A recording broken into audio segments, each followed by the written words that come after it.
Martha Simmons with another session of Preaching and Preachers on Facebook Live and YouTube via Restream. It is a sunny Monday morning, April the 20th here in Atlanta. I hope the weather's great where you are. I did see that some places had some hail over the weekend. Global warming, but I hope the weather's decent where you are. Come on in and let me know that you are out there. Got another broadcast filled with wonderful guests who are going to give us some information that we need. I think in terms of this subject, the kids would say it's tight, but it's right. It's right.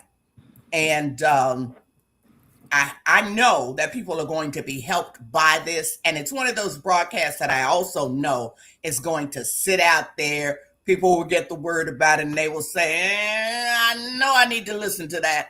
And they're going to. And they're going to. So I'm going to give people another 30 or so seconds to come on in. And when you come in, type in the name of another person who needs to view this broadcast. Tag someone. And if you're watching on YouTube, please like, share, and subscribe. I am glad that you have joined me.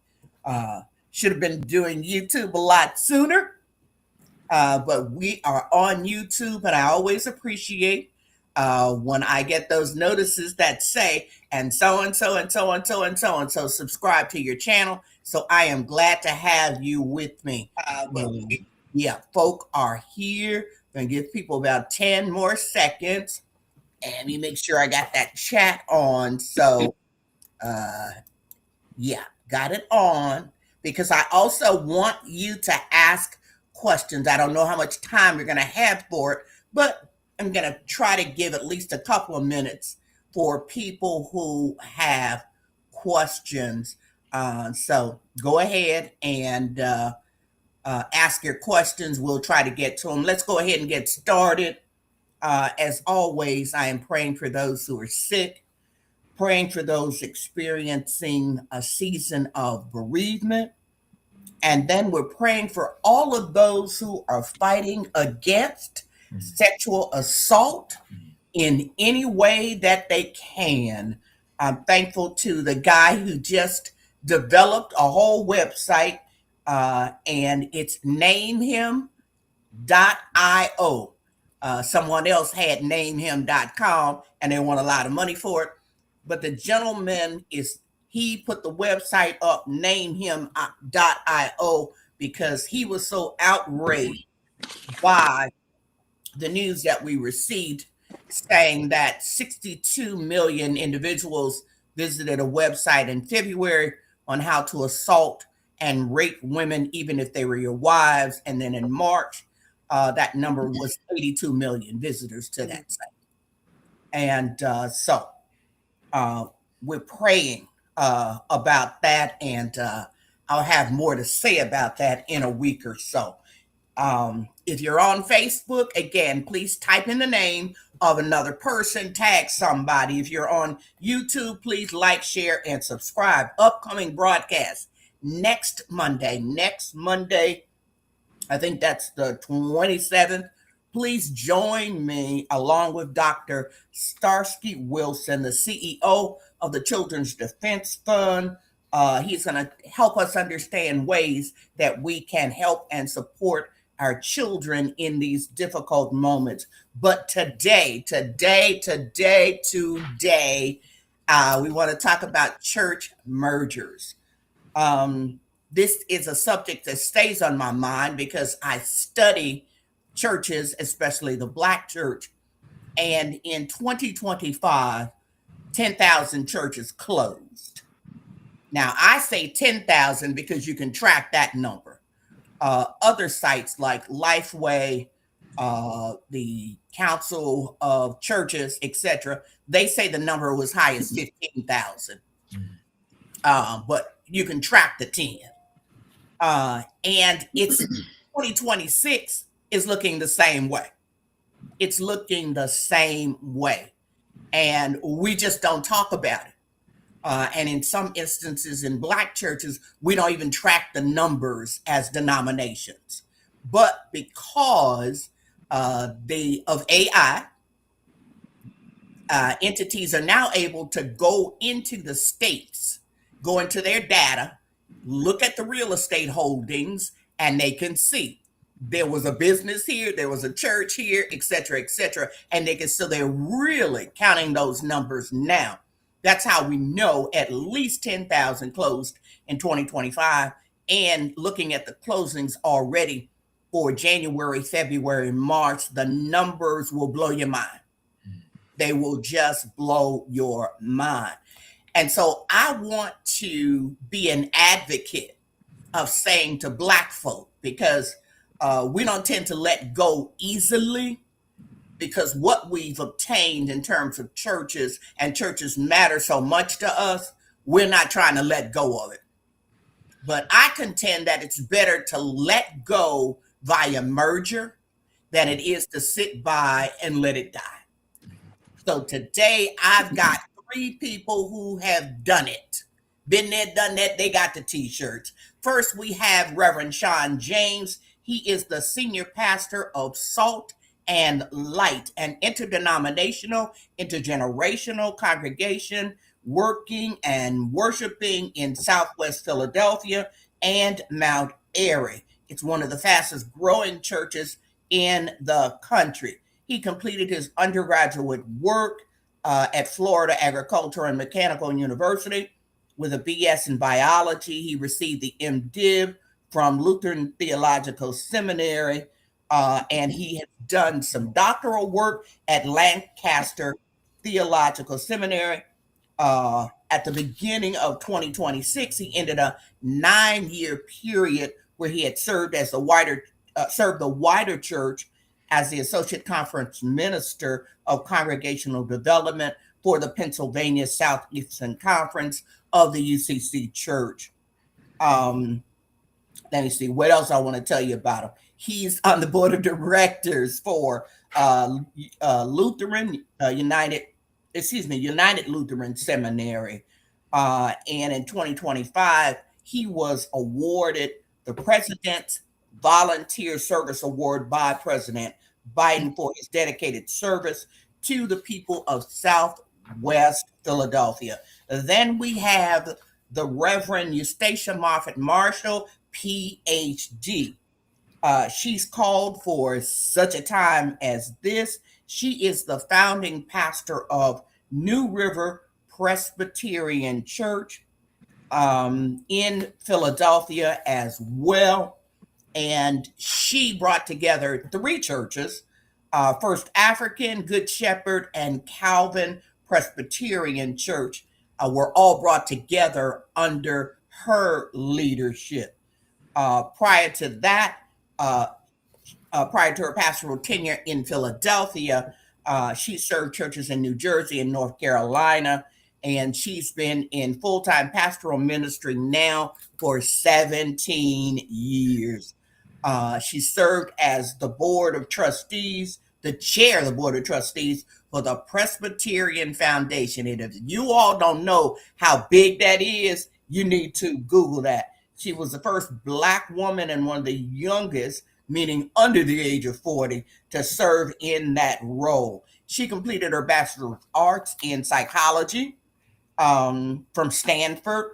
She earned the MDiv from Princeton. She earned the PhD from North Carolina A&T State University in the Samuel DeWitt Proctor Adult Education and Leadership Studies program. And then last but not least, we have the Reverend Maria Crompton. She is the first woman to serve as senior pastor of Elmwood United Presbyterian Church in East Orange, New Jersey. She holds a Bachelor of Arts in Religious Studies from Drew, a Master's of Divinity from Princeton Theological Seminary. She's also has certificates in executive leadership from Howard University, and she will be completing her Doctor of Ministry at Emory University in less than 10 days. All right, all right. She has served in a variety of ministry context, um, and she's been UCC. She's served Presbyterian churches, and she is one of my favorite preachers. Let me say that too. The two women preachers on here today, they're two of my favorite preaching. I have not heard Sean yet, but the I agree women. with what you've already said. Those two. Sean says he agrees. He agrees. I welcome everybody. Thank you. Thank you for having us. All Thank you. right. All right. All right. Let's get right to it. Remember, someone said Elmwood is in the house. Uh, someone else said they're my favorite too. All right. So we're going to get right to it. And if you are on and you got a question, go ahead and ask your question. And like I said, I know how much time we're going to have, but we're going to try to get to some of your questions. Let me start like this with Pastor Sean, who is at a hotel where you in Alabama? Yeah, in Montgomery, Alabama, meaning In that I've Montgomery, got the churches that Alabama, when it's called together. as part of an important gathering. So I really appreciate him taking the time to hang out with me today. Pastor Sean, how do congregations decide uh, whether a merger is the best option forward rather than closure or just in their continued independence? How do they decide that? Thank you, Dr. Simmons. First of all, let me just say thank you for this opportunity and thank you for all the work you have done over the years to Bless you. support the Black church. I cannot tell you how much it's meant to all of us that you have continued to bring these resources to us. So, first of all, Bless thank you. you for that. I think that anytime a church finds itself at a decision making point considering closure, it needs to explore all options. Mhm. Um, it's important to note that merger should not just be considered by churches that are at a point of closure. Okay. Of the two churches that were a part of our decision making, one of them was actually doing really well, very vibrant, continuing to grow, but looking for new space and new opportunities. And another one of them had great space and was kind of deciding about their future. So I think this should always begin with assets and liabilities. That's what I would say, that Mhm. wherever you are in the life of your church, consider what your assets are, consider what your liabilities are, and that will help you make a decision as to whether merger is a good idea for you. What do we bring? What are we strong at? What every church, no matter where it is in its life cycle, has assets. And so understanding those assets can help you decide, is there perhaps another congregation where the marriage of assets and liabilities actually forms a stronger union? So, in other words, what we're strong at, maybe they're weak at, what they're weak Mhm. at, maybe they're strong at, so that coming together, we're able to form a more perfect union. So, I think starting with that assets and liabilities, looking at where you are, and then asking, is there someone, someplace, some area, some congregation that might help us actually take some of our liabilities and turn them into assets as Okay. we do the same for the other congregations. So I think that's definitely a place to start the conversation with. Okay, Reverend Crompton, what do you think? How do you decide whether a merger is the best option?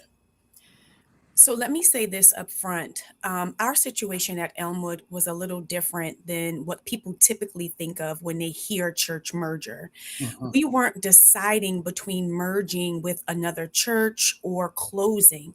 We were one church in three locations. We were three worshiping communities, three Mhm. different buildings, three different cities. Yeah. And so when Mhm. it came time for us to make the decision about merging, it really came down to two things: sustainability and stewardship. Mm. From a sustainability standpoint, we had gone from multiple pastors to just one, and that one was me. Mhm. Okay. So I was preaching every Sunday in three different cities. Lord have mercy. 8:30, 9:30, and 11 o'clock. And the truth is, Dr. Simmons, on paper, that sounded impressive, but in reality, it wasn't sustainable. Yeah. It wasn't sustainable for me, and it wasn't sustainable for the kind of ministry I believed God was calling us to do. And so we had 3 sets of musicians, 3 sets of bills, 3 Jeez. different buildings that we had to manage and maintain. And Yeah. so the one church in 3 locations model, even though it was an important part of our identity and our branding, we got to a point where we had to ask the question, are we committed to the model? Or are we committed to doing meaningful, faithful, and impactful ministry in these communities? And so when I think back to that period, we weren't declining, but we also weren't growing. Yeah. We were just maintaining, and maintaining is not the same thing as ministry. Yeah. Okay now. Say that. Reverend Dr. Marshall, how do you decide if it's the best option? Thank you for having me, Dr. Simmons. And I want to say that my 2 colleagues mean a lot to me. Maria serves the church where I grew up and where I received my call to ministry. So I'm very familiar with her context. And of course, New River considers Salt and Light one of our sister congregations in Philadelphia. Our situation, 3 churches, 3 of them in decline for many years. Okay. So like many situations where people are dealing with decline and trying to figure out the future. We had 3 churches that were declining for many years and actually had prior to tried to merge, but it had not worked out. I actually came to Philadelphia from North Carolina, relocated for the purpose, called by the Administrative Commission of our Presbytery, for the purpose of actually bringing these 3 congregations together. At the time, they were called the West Philadelphia Presbyterian Partnership. So when we think about how they arrived to the point where they were saying yes to merger, there were 3 key things that were important. And I would call them 3 key questions that churches want to ask, particularly if you're on the declining part of your life cycle.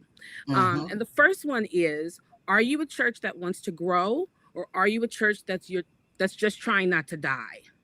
Those are 2 very different postures. If we're trying to survive, and every decision is shaped by preservation, holding on to what was, maintaining what's familiar, protecting, what's left. But if a congregation is open to growth, real growth, then it requires a willingness to change, to release, to reimagine what could be. One of the things I could discern, which really brought me to Philadelphia, was these 3 churches took a step together. They actually left their buildings together. So I knew it wasn't just a situation where they were talking. They were really trying to do something that signaled that they were really trying to grow. The other question is, do we have the collective will, skill, and sense of call? There has will, to be skill, and sense of call. Y'all got that. Will, skill, and call. sense of call. Go ahead. Because will is a spiritual readiness, an openness, a shared desire to become something new. There has to be some kind of skill, leadership structure, capacity to actually walk it out. And some people may say, well, we don't really know if we have the skill. But if there's no skill in the house, it's about looking for who may be of help to the church. And so the skill and the will, and then I would say sense of call. If the will is not there and the skill is not there, then most likely the sense of call is not there either. And call is important because in order to sustain the grit of merger, there has to be a real God sense, not just a good thing we're trying to do together, but really this is a God thing that we believe we are better together. So that's the second question. The third question is, who are we called to do this with? Like, who would we partner with? And my brother Cean, he answered that question. That's that conversation around assets and liabilities. Okay. That's good. All right. So Pastor Cean, she was talking about readiness and having the people to do it. What kinds of leadership qualities and skills are essential or most essential for pastors who are trying to guide a congregation through a merger? Because this is difficult work. It is. It's easier for pastor to simply say, well, we'll just survive as long as we can. But then there are people who know they do not want the church to die, and they know it's happening. They know it's happening. They've been at 30 people for 5 years, and pretty soon they're going to be at 20 people. They know it's happening. So what kind of leadership qualities and skills? Because this is hard. This is a heavy lift. Yeah. Having done these three things, revitalized a church, planted a church, and now merged, I can tell you skill-wise, merger is the most difficult one. Right. The other two are difficult for different reasons, but having the skills to actually move this thing forward well is different from the other two. The first thing I would say is it must be leadership that is sacrificial. In order for a merge to happen, you're going to have to sacrifice some things. And when I look at, so at the time I spent working for our conference, I moved other congregations towards this direction. So I got to see it in other congregations as well, not just in mine. And the point where almost all of them did not work, when it didn't, the issue was sacrifice. Everybody had something they were holding on to, that they refused to let go. Dr. Marshall has talked about buildings. Absolutely. History can be one of them. And even from the pastoral standpoint, anytime this happens, it perhaps not in Reverend Crompton's situation because she was the pastor in the three churches, but if the churches are served by different pastors, those pastors are going to have to make sacrifices. Oh, God. The church that we merged with, Pastor Chris Holland was the pastor of that church. He made a huge sacrifice in letting go, because a lot of times, y'all know this, in Black church, we just want to be the senior pastor of anything. Yeah. No matter where it is, no matter what. Got to be the senior pastor, or I'm not a minister. I'm not a preacher. I got to be the senior pastor, and I worked for it for 30 years. Go ahead. Pastor Chris sacrificed that to become executive pastor of our church and executive director of the nonprofit in order to make this merger work. There are things that I had to sacrifice as far as like history, and I was the founder. Now I'm not, and I'm absolutely okay with that, because what was necessary to make the merger work was absolute sacrifice. So let me start with that one. And not just sacrifice even among the pastoral staff. There are going to be sacrifices in worship style. There are going to be sacrifices in polity and policy. There are going to be sacrifices in positions, because there'll be some positions. A lot of times, one of the mistakes that people make is they're like, well, let's just have two of everything and just bring whoever's already doing it. That's a mistake. That's a mistake to make. There are going to need to be sacrifices. If you got two treasures, a treasure's going to have to sacrifice so that we can have that considered. So I'll start with that. And I know our sister preachers will have others. Someone asked, and these are just the kind of stuff that people want to know. What happens to your ministry leaders? Do they transfer? Your deacons, trustees, associate ministers? What happens? From our standpoint, some yes and some no. Some positions, we ask people to make a sacrifice. Would you be willing to step down and maybe pick this up after some time of transition? There are other positions, particularly ordained positions, where we ask everyone to remain in the positions you're ordained to this. We wouldn't ask you not to do what you feel like the Lord has called to do. We laid hands on you to do this. So a little bit of both, depending on the position. Pastor Crompton, leadership skills, what you need? So when we were contemplating consolidating, I went back to school because I recognized that I did not have the skills to lead this new congregation, or I needed some additional skills. So I'm going to give you two answers. The first is going to be from everything that I learned in school, and then I'm going to give you some practical. So the first thing, I think, and you can get books on this, adaptive leadership. Leaders who are leading a merger need to understand something about adaptive leadership. And the practice of adaptive leadership is an excellent resource. I think that you have to understand something about systems and how they function, because the church is a system. And when you change part of it, it's going to disrupt a part of it. Sure. You have to understand conflict, not just conflict resolution, but also conflict transformation, which is this idea that conflict can be transformative. Sure. And I also think that understanding conflict specifically in the Black church context is important, because yes, Lord. Conflict in the Black church is a completely different thing. I think that pastors need to they need to possess the ability and to frame change and transition theologically. All right. You have to preach change. You have to teach about transition in Bible study. Mergers are not just about buildings and resources and assets and liabilities. It's also about what people believe. It's about faith. It's about, what is God doing in this moment? And so our job as the leader is to help people see God in the change, in the transition. And so I would also say this, and this was huge for me. You have to know your limitations. Just because you are the pastor doesn't mean that you are equipped to handle every aspect of the merger. And for us, the conversations around merging were very contentious. And I knew that once the decision was made, I still had to pastor the people. And so what we did was we brought in a transition consultant. Someone who was non-partial. And we also created a transition team with representations from each of the worshiping communities.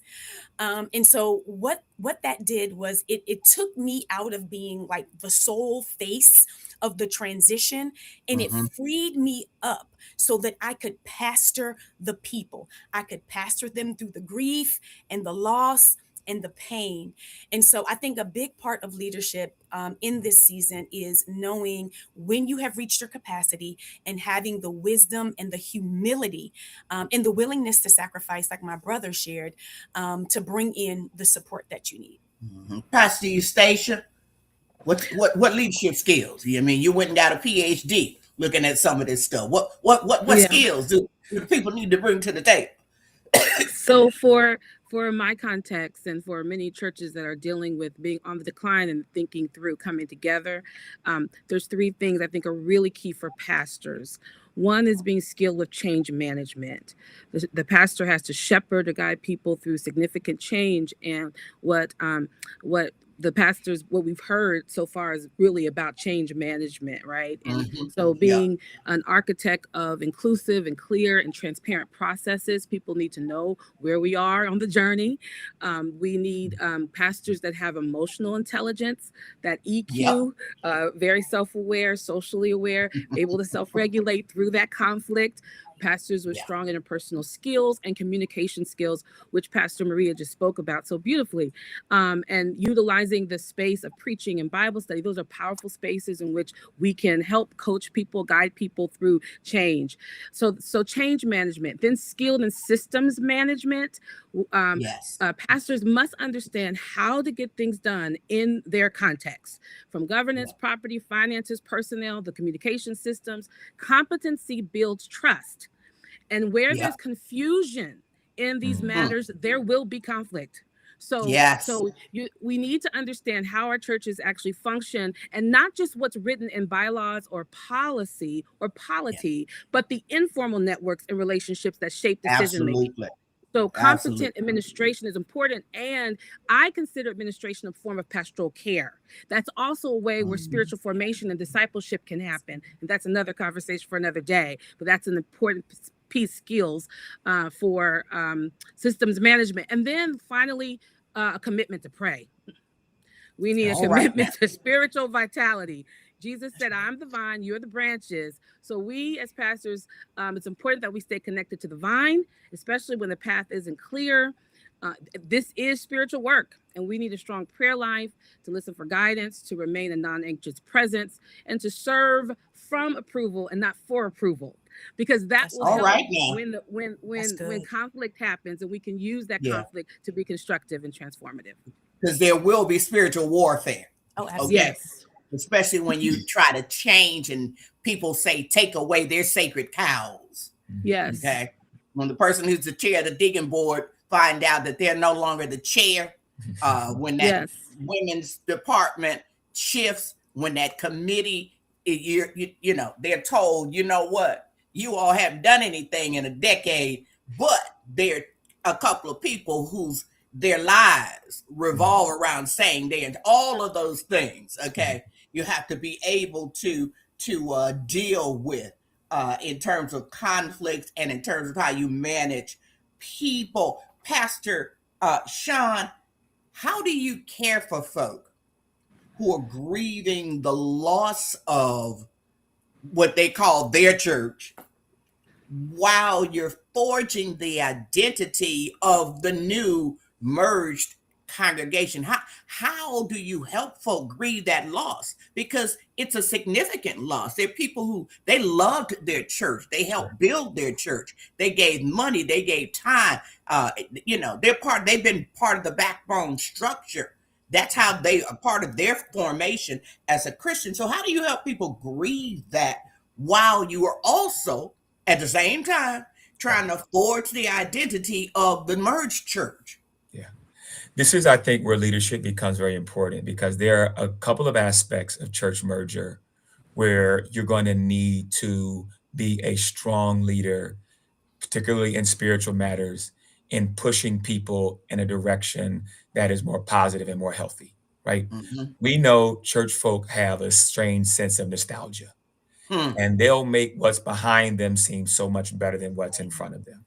And They it's will the be truth. just like the children of Israel out in the wilderness. You should have left us in Egypt. Really?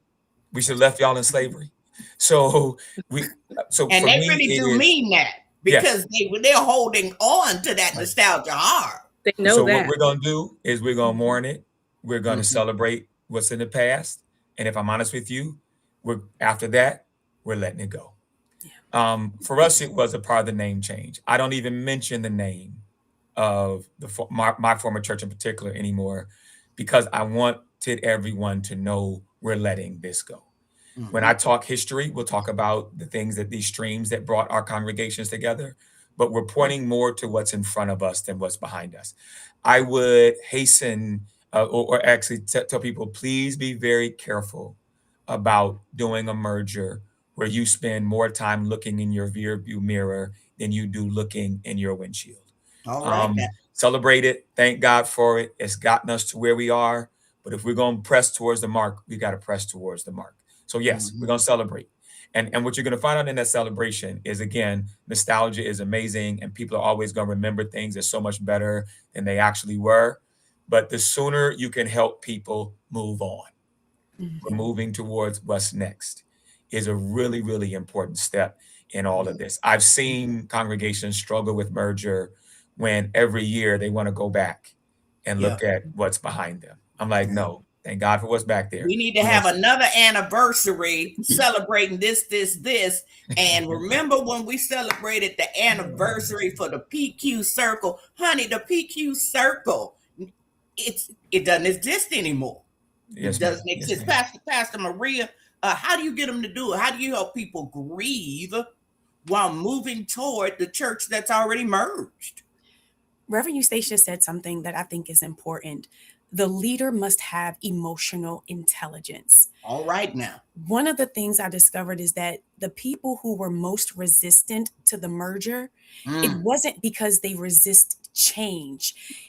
They were afraid of what they were going to lose. That's right. And when you understand that this is grief masked as anger and resistance, then you are able to meet people where they are. Because this isn't about losing a building. The church is where they met God. It's where their kids were baptized. It was where Big Nanny's funeral was held. And so they're not losing a building, they're losing memories. And so this isn't resistance, it's grief. And when you understand that, you're able to lead them through the merger. One of the things that we did that was really successful was we held listening sessions at each church before the merger. And we created a safe space for people to be honest, to share their grief, their concerns, to ask their questions, to express their frustrations. It was important that people felt that the merger wasn't something being done to them. To them. It wasn't something that was being forced on them. But this was a decision that we were trying to navigate with them. The other thing that we talked about but did not have an opportunity to do, and I regret this, is that we were planning to have like a special service, a service of lament or a service of release, where people will have the opportunity to acknowledge the time and space that was spent in this particular church has now come to an end. We can give thanks for all of the ministry that had been done here and all of the lives that had been changed here, but then also celebrate what God was doing next. Yeah. And so caring for people in this process looks like giving them the space to be heard, meeting them where they are, looking beyond the anger to see that people are truly grieving. Yeah. Give them language for their grief. Yes. Give them language. Yes. Create intentional moments where they can grieve and celebrate. Yeah. Pastor Eustacia, how to give me some practices. Now, I want to get all the questions in, so I want to move you to a different direction. Okay. Give me some best practices to help congregations integrate worship styles, traditions, and cultures. How do you give me some practices? How do you do that? You know, you move from a choir to a praise team, or you stopped singing this and you started singing this, or you stopped doing baptism a certain way, etc.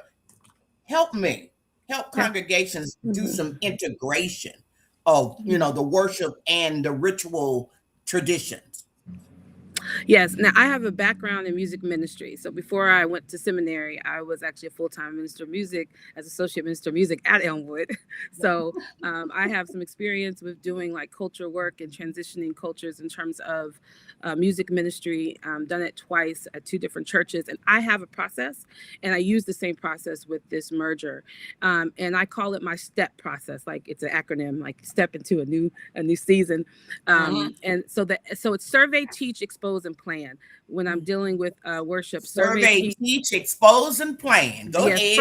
First, survey the people. So I always start with some kind of worship survey as a way of listening. It's not designed to announce changes, or it's designed for us to hear one another, to give the congregation a voice around their preferences, traditions, experiences, to help me understand who are the people that I'm called to serve here and help to shepherd in a new kind of worship liturgical experience.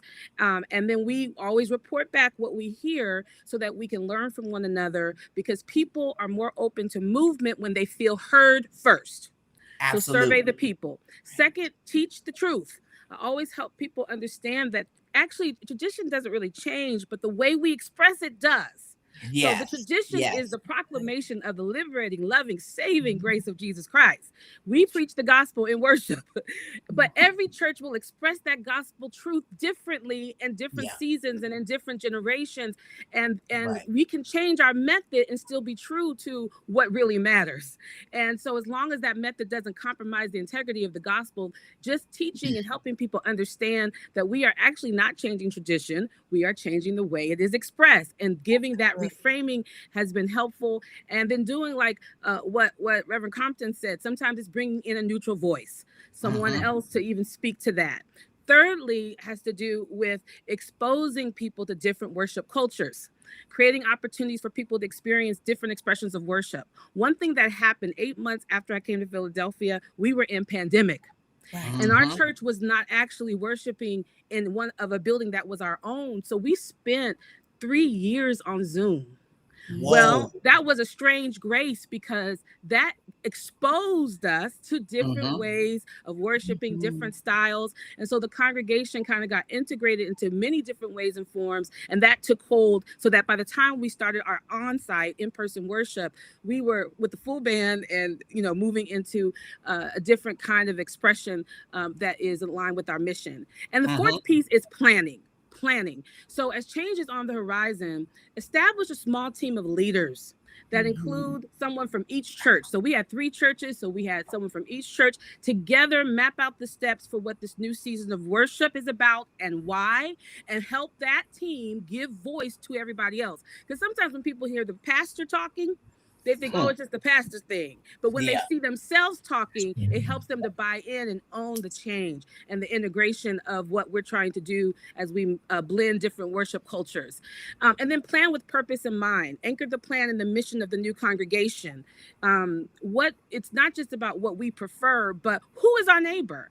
And how do we communicate the gospel in a way that our neighbors around us, who we want to be in relationship with, can hear the gospel without compromising the integrity of the message. So we are in West Philly. We are in a Black city and we are in a Black neighborhood. The people in our neighborhood listen to R&B and hip hop. That's not to say that we're doing R&B and hip hop in church, but it is for us to realize that if they come in and there's a pipe organ playing, that may not always translate. Doesn't necessarily mean we totally rid ourselves of the pipe organ, but it does mean we need to change so that we can speak a language that people could understand. And then plan with personnel in mind. So churches will need servant leadership aligned with this mission and this transition to help equip the new music vision or the new liturgy vision.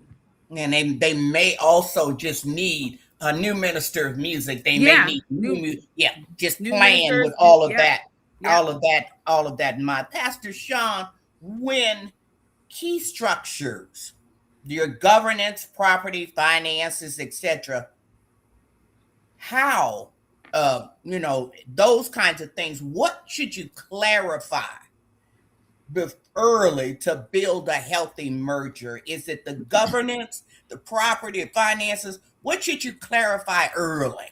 Wonderful. So this is what we call the non-negotiables going into the merger. And we ask each congregation to say, what are the things for which you're like, this is how it has to be, right? And then let's work our way through those. Those non-negotiables are critically important because it may not work, or you may not even want to move past that point once you get there, but it will also help you to clarify who you are and who you are trying to be. So for us, for example, each congregation was like, we want to continue to be a part of our current denomination. So that was a non-negotiable. But what we also discovered is that UCC and PCUSA are in full communion with one another. And so that's an easy piece to do. How we were organized. There were some pieces that came from each one that were both what we want to do, but then there was even the denominations helped us to kind of define what was coming from their standpoint. They had some best knowledge and best practices that helped us out with that. I would say you have non-negotiables with this idea that everything is negotiable. So, and those things might sound right. They may sound contradictory. But no, that's the way you do conflict resolution. Right. When you bring that to the table, then, hey, this is where we are. This is what we want. This is what's important to us. So glad you told us that. It was good to hear that. Here's where we are. And then we work our way through. And just sometimes people just being able to say, this is what's important to us. This is what's meaningful to us. This is what we don't want to let go of. Well, why? That forces them to then think through it. And it's usually in answering that why that we then start to negotiate even what we said was non-negotiable and then find our way to a center place where everyone seems okay. One of the key pieces of this is to define early, we're not fighting over what we're going to have. We're trying to find ourselves to a place where everybody's like, yeah. And what we're actually going to find out is where we get is probably better than that place where we thought that this one thing was the absolute perfect way to do it. And we're not trying to harm anybody, remove anybody in terms of their overall contributions, etc. We're trying to get to a good place together. Yes. The table's big enough for everybody. That's right. It's just that what we do at the table will change. Yes, will change, but everybody remains important. important. So that was important. How important is it to look at property and clarify things around property? You know, folk want to know who's going to be in charge of the money, etc. Super important. I would say property for us, and maybe similar stories coming from Pastor Crompton and Pastor Marshall, was it was an easy one for us what building we were going to let go of. However, it was also incredible to me of how many people wanted to push back in the other direction.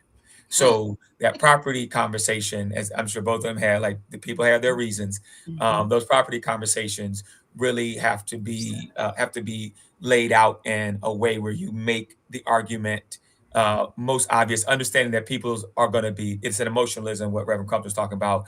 You know, we had a mother whose husband had been buried at our church. I was wondering for a long time why she was so resistant to the merger. I didn't get it at all. Went to talk with her, sat down in her living room. And that's really when people are going to tell you what's going on. And she was like, well, Bill was her. I said, Bill's funeral was at this church. All right, I understand now. But here's what we know. The other building seats twice as many people, has twice as many classroom space, has large kitchen, everything. We can do more ministry and even honor him more. There you go. Wouldn't Bill want to be honored in this way? Right. To help with that. And then financial, I would say similar. Bring together the very best people in your congregations to have this conversation. As Dr. Marshall says, that team, that transition team needs to be balanced from both congregations. And I would also say this, regardless of size. So don't think that just because one congregation is larger than the other, that they should have more seats at the table. No, balance that thing out completely. So everybody's able to say it was fair, and then have the conversation, what bank are we going to use? Naming and all of the little things that you need to do around that. Let me also say this, keep accounts open in all church names until you get to the point where there's nothing that's going to come into those individual entities. And what I mean by that is we kept both church names open so that if there was a grant, some check that we didn't know was coming, somebody just out the blue decides they're going to throw a check in the mail made out to this entity. We kept those open just so we were clear and sure that we were able to make those financial transitions until we got to the point where now we could close those out and just operate in one. So Pastor Marshall, what do you do in terms of selling a piece of property? If that's part of the process, it's like, look, we landed on this building, we selling these other two. Yeah, this was big for us because we were. I know it's big for everybody. We had 3 properties. In the Presbyterian Church, though, the property is in collaboration with your denomination. So really, the question about property is how is the property set up? What are the ecclesiastical or denominational pieces that have to be satisfied to even go forward with the sale of a property or to determine if the property will be sold? So some churches, like the Presbyterian Church, has some of that already kind of out there for us to use as a resource. We could pull on our attorney from the presbytery, that kind of thing. But the larger conversation, though, has to, before we even go to the presbytery to say, hey, this is what we want to do, the church itself has to make a decision about where they're feeling called to serve and really make a home. And when I came to Philadelphia, I was told that we would not be in any of the former churches that were a part of our merger. So we were looking for new land, and we were looking to go to a new property. And just like Pastor James said, it was non-negotiable, but it was negotiable because once we got into pandemic and we started doing community asset mapping and started to really begin to understand what the strengths and opportunities were in our community, the congregation together decided, oh, this historic property at First African, first of all, means a whole lot to the church at large. Secondly, it is the space and place where we feel called. This East Parkside neighborhood is the place where we feel called. So at that point, that gave us clarity with property because we knew that we would be able to keep. So I would say, just let me highlight, the mission clarity informs what we do with our property. When we got clear about our mission, then we knew we need to hold on to this property. Then it just so happened that one of our properties was burned down. Good Shepherd, and its historic site. And so what we did was we ground leased that land for the building of the Good Shepherd Senior Affordable Homes. So on the land where one of our churches once was, we have 55 units of senior affordable housing. And that is Wonderful. another kind of extension of our witness. That's good. And then Calvin Church was a decision to sell because of it wasn't sustainable to hold on to that property. But we also wanted to make sure that it was in the hands of another church or another entity that would really be giving back into that community. And so now there's another church worshiping there, there are community services there, and it's in the hands of another entity. So mission guides what you do with your property. Mission also guides your governance, your finances, your personnel, and your communication structures. Yeah. And I really hope people understand, because it's the case in Baptist churches where you may not have you don't have a presbytery, definitely not, or you don't have a denomination that's supporting you and helping you do what you need to do, that you understand that mission is critically important to understand. And you do need to know what your non-negotiables are, although they don't always stay as non-negotiables. But you've got to get governance and property issues and finances taken care of. Pastor Crompton, when a merger is done well, what new possibilities for ministry and community impact can occur or emerge? So I would say one of the biggest things we experienced, and I don't think I fully appreciated it until we were on the other side of it, is just how much clarity and focus came once we became one church in one location. We held our first service together in May of 2018, and almost immediately we could feel the difference. Prior to the merger, our energy, our finances, our leadership, everything was spread across 3 campuses. And the truth is, even though we were present in 3 different communities, we were so spread thin that the ministry in those contexts were very shallow. We didn't have the time or the capacity to really establish meaningful relationships or partnerships in those communities. And so when I look back, I don't think that we were doing quality ministry in any one of those places. My God. But when we came together, everything shifted. The vision became clearer. As a matter of fact, we redid our vision. Obviously, we had to rebrand everything. And so the work became more focused. Our finances weren't stretched across 3 campuses. It didn't feel like we were just maintaining a structure anymore. We could actually be present and be intentional about the ministry that was happening in one place.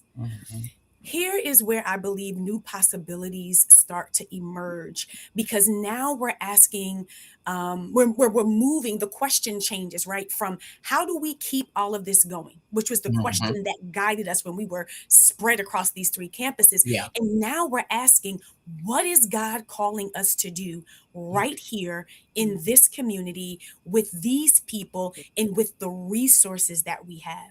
And that's when you can look toward merger, when you're doing more than saying, how can we sustain ourselves? How can we survive? If that's all you all are doing, for all of those pastors listening, for those who will listen, if that is all you are doing, okay, you're standing at death's door.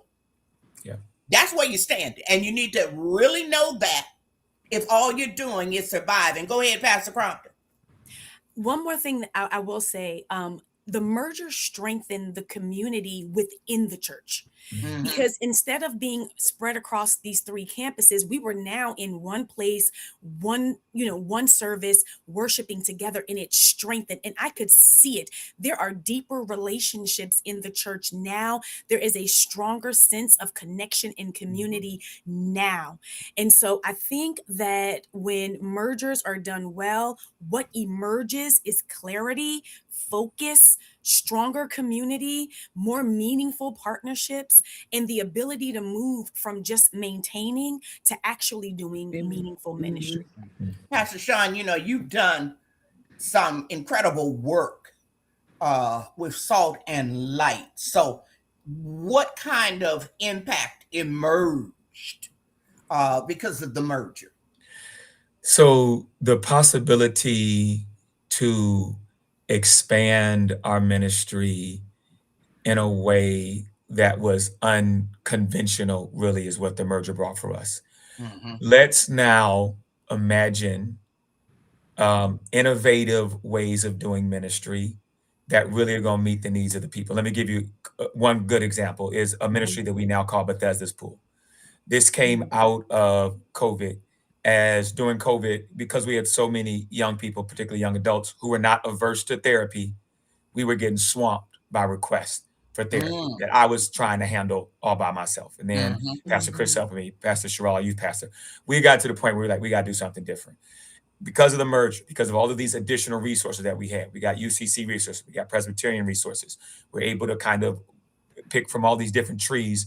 We were able to basically start right now a ministry where we're offering 30 hours plus of free therapy from licensed therapists to not just church members, but also members of the community.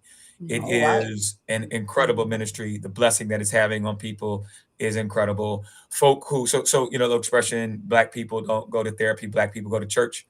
We ask, what if Black people could go to church for therapy? My And God. then we're able to develop, neither of our congregations would have been able to do this without the merger. The merger really gave life to this type of ministry.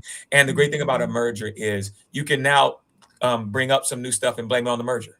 So we're doing this new thing that a lot of people might freedom to experiment. Experiment and tie it into the merger and say that's why we're doing it. So absolutely, new life, new energy, new possibility. Be innovative, be creative, and as our others have said, there is a spirit after a merger that should be similar to a plant. If you've ever planted, you know that energy where we're like, we want this thing to work. We're gonna pour ourselves into it and make it work. That really happens when a merger is done well. And then you take that energy, take that creativity, take those opportunities, and really stretch all that stuff that we always talk about that we want to do. Believe it or not, a merger actually gives you an opportunity to start to make ministry look like that community-based way that we always said we want to do it. But sometimes in a traditional church, you're fighting so many structures that are working against you. In a merger, you actually can tear those structures down and build those. And blame it on the merger. Yep. Pastor Eustacia, looking back, is there anything, Pastor Crompton mentioned one thing she would have done, she wish she had done. Looking back, is there anything you would do differently? And what advice would you give to congregations? We've talked about so much, we're giving them advice, but what would you have done differently? Yeah, let me also say real quick about how mergers will also help you reach more people. I do want to say the people who have never been in the church or is now stepping into church because we're there, that means a whole lot to me. Like the people who are coming in, new disciples. So that's also a piece of heart. Absolutely. I really think I want to be personal here. I think for me, I really needed to do a lot more self-pacing. When we started, it was tremendous heavy lifting, and I would be more intentional about self-pacing myself, making personal commitments to do what brings my soul to light, because the work is intense. I got 2 kids and a husband, and I've got this church with a collective history of over 500 years. It's a lot. And so leadership care, I want to just encourage pastors wherever you are, with there's particularities around merger where there's intensity and it's a lot of change. And so leadership care is important. That's something we are responsible for individually as pastors, naming our limits, creating boundaries so that this big work doesn't become all consuming. And so I'm working on that. And the church is not going to help you with that. And the church, it is you have to lay responsibility. You have to not answer every call. You have to delegate situations. I was reading. You got to use. Yes, you got to. I was reading something on mergers, and one of the things that the writer said was, if you want to survive the process, write your survival in the process. That's right. If you want self-care Yes. in the process, write it into the process. Write it into the process. Go ahead, That's Dr. right. Marshall. That's an underline. And so even creating systems for congregational care, so it's not all on you, dealing with all this grief and so all of those pieces I would do differently. And then I just think for advice, I think we've really named some of those pieces. Just going back to one, if you do have resourcing of a supportive judicatory, or if you're Baptist and you don't, but you have resources, there's networks, there's colleagues, there's people pull on that. We cannot do this by ourselves. We have to have partners to help us. And then my advice comes back to courageous honesty, so churches can determine whether they just want to survive or if they really want to grow. And to do what Pastor Cean is saying, do what's required to make those sacrifices and really begin to answer those questions honestly. Do we have the will, the skill, the sense of call, and who are we called to partner with? Those are the things I think will be important. Yeah, because if the people really just want to survive, which means they're gonna die, guess what? You have to let them. Yeah, sometimes that's what it is. Yeah, you can't push people, into they're grown. So if they don't really want to do the merger, you can't make them. Absolutely. There has to be a willingness. There has to be a willingness. Pastor Cean, looking back, what would you have done differently? If I had the opportunity to do this all again, one of the things I would do is I would have been much more sensitive to understanding the assets of all of the key people who were coming into this work. And that, and I'm leaning on something Dr. Eustacia just said, which is one of my primary reasons for not doing that, is just you're just doing so much. And in doing the so much of it, certain things are going to get dropped. And for pastors, we all know it's like one of the key pieces of our work is what can I only do? And then what can I delegate to others to do? I did too many things during the merger that other people could have done. And as I got into the midst of it, discovered there were some things that only I could have done that I didn't have the time to do so one of the things that I would do, and I would suggest to everyone, find your key people. Don't assume what their gifts are or assume what they want to be doing based on what they've done, because what they could have been doing at the old situation was what needed to be done, but not where their heart was. And write that into the process. Write that into the process. Here's what I can do. Not that I won't do other things, but here's what I can do. What can these other folks do? Yeah, which is a form of asset mapping in itself. That's right. Absolutely. And that's an asset mapping of gifts, skills, passions. And I would have done more with that. And I would definitely suggest that to others if you're moving in that direction. Pastor Crompton, you mentioned having a lament service. Anything else you would have done differently? That's the main thing. I think that every part of the process taught us something, even the hard parts. But I would like to offer some advice to churches that may have multiple locations. I would encourage them to ask the question, are you doing meaningful ministry in these spaces, or are you just maintaining a model? Because one church in multiple locations sounds great. But that doesn't necessarily mean that it's effective. I think I'm going to encourage pastors of multi-locational congregations, ask the question. Reverend Eustacia already said you have to be honest. Is this model sustainable? Are you stewarding your resources well? And when I talk about resources, I'm talking about people.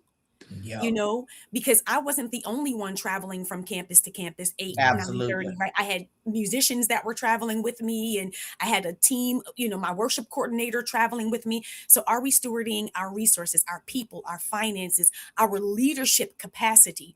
Or are we so stretched then that we're not able to do our best work anywhere? Well, the multi-site model, just so everybody is clear, it is dying.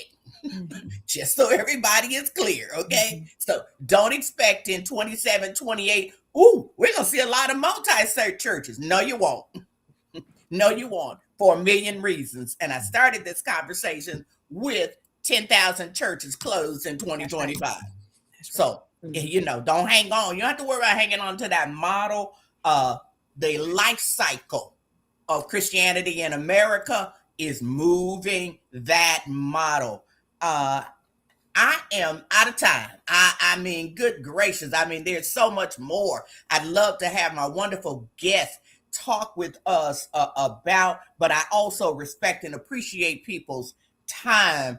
And I can't thank. I mean, this has been wonderful. The comments show it. You helped people. I told you all they were going to help you, and you need to type in the name of some other people you know. And this will be up on Facebook for 2 weeks. It'll be on YouTube for probably 10 years. You need to let people know about this broadcast. Thank you for hitting my Cash App. As an independent scholar, you helped me to continue to do this work. It's Love My Work 1, 2, 3. If you're on YouTube, please don't forget to like, share, and subscribe to this broadcast. And remember, next Monday, we have Dr. Starsky Wilson from the Children's Defense Fund. And Lord knows we need all the information we can get, especially in the era of AI, on how to help our children who are struggling. And last but not least, as I always say, share the video. It won't cost you anything. And this is going to help somebody because we've got churches who are on the cusp of dying, and they don't need to. They don't have to. And you can reach out to these individuals. These are touchable, reachable people, okay? And make sure you do their consulting fee. But you're on the cusp of dying. Call somebody. Not one of your boys or your girls. Call the people who've done it and done it well and who have the expertise. Don't just sit there and die. You don't have to do it. God bless everybody. You all have a great week. And to my guests, again, thank you so much. Everybody have a good week. Thank you all. Thank you for having us. Thank you. Bye, y'all. Bye-bye.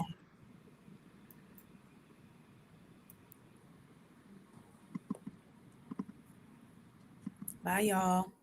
Bye. We'll see you. Wonderful being with y'all. Thank you. Yeah. It's great being. Hey, wait, Cean, y'all are starting those sites though.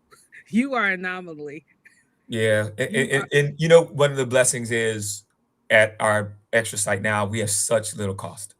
We're using Lutheran's campus. They need us there actually probably more than we need to be there. So different. And Philadelphia, I'll tell you, Philadelphia's a neighborhood town. That's right. I don't see how anybody starts a mega church in Philadelphia. Yeah. Then people don't move. Yeah, they don't move and there's no parking. Yeah. But praise God for both y'all. I enjoyed spending time with y'all. Thank y'all. Peace. Bye-bye.